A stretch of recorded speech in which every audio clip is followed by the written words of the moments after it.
Setiap 2 Oktober diperingati Hari Batik Nasional. Tentu ada asal-usulnya yang menjadikan batik sebagai warisan budaya asli Indonesia. Walaupun pada perjalanannya, batik nyaris saja diklaim negara lain.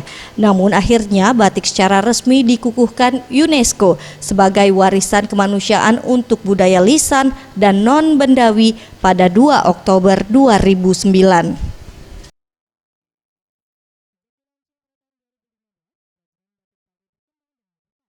Sebagai generasi penerus bangsa, sudah seharusnya turut mengambil peran melestarikan batik.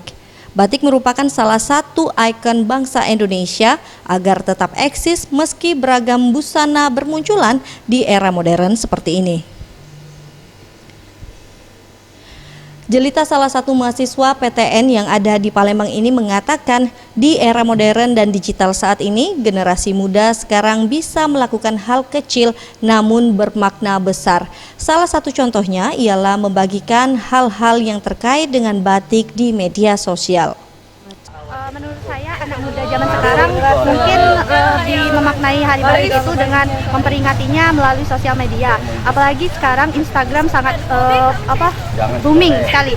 Nah, jadi anak muda itu bisa membuat story tentang Hari Batik dan juga memakai pakaian batik seragam dengan sahabat-sahabat dan teman-teman.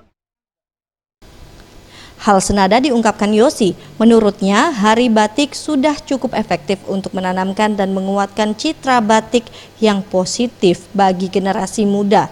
Dengan memaknai batik pada peringatan Hari Batik Nasional, itu sudah cukup untuk melestarikan batik itu sendiri. Menurut saya memaknai batik nasional itu di mana kita itu melestarikan budaya kita, yaitu terutama dari segi fashion atau pakaian, yaitu batik itu ciri khas salah satu dari Indonesia, kan hak paten dari Indonesia. Jadi menurut saya untuk memperingati hari-hari ini semestinya seluruh masyarakat Indonesia itu yang memakai pakaian batik. Tim Liputan Sriwijaya TV.